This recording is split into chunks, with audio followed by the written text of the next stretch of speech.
আলহামদুলিল্লাহ, ছাদ কৃষি। ছাদে ঝালের গাছ, অনেক সুন্দর ঝাল ফুটতেছে হচ্ছে।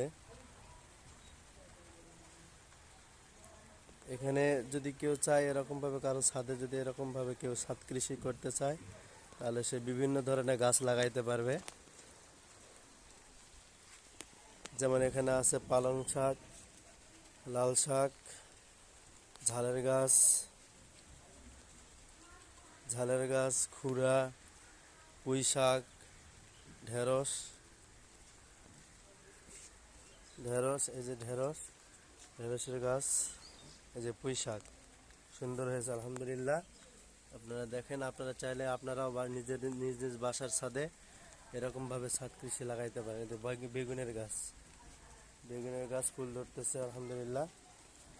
এই যে কদুর গাছ, এই যে বেগুনের ফুল ধরেছে আলহামদুলিল্লাহ।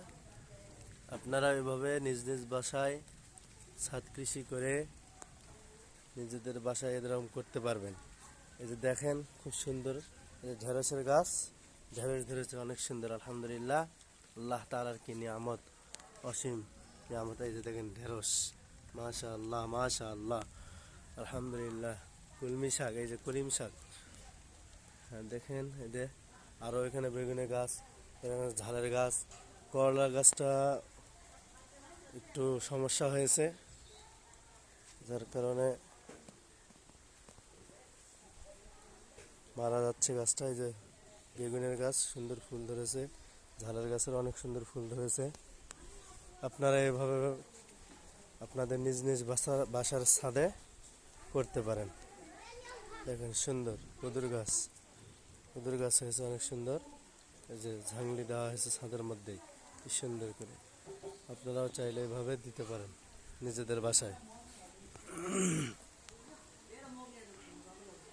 ঠিক আছে গাইস, ভালো থাকবেন, সুস্থ থাকবেন।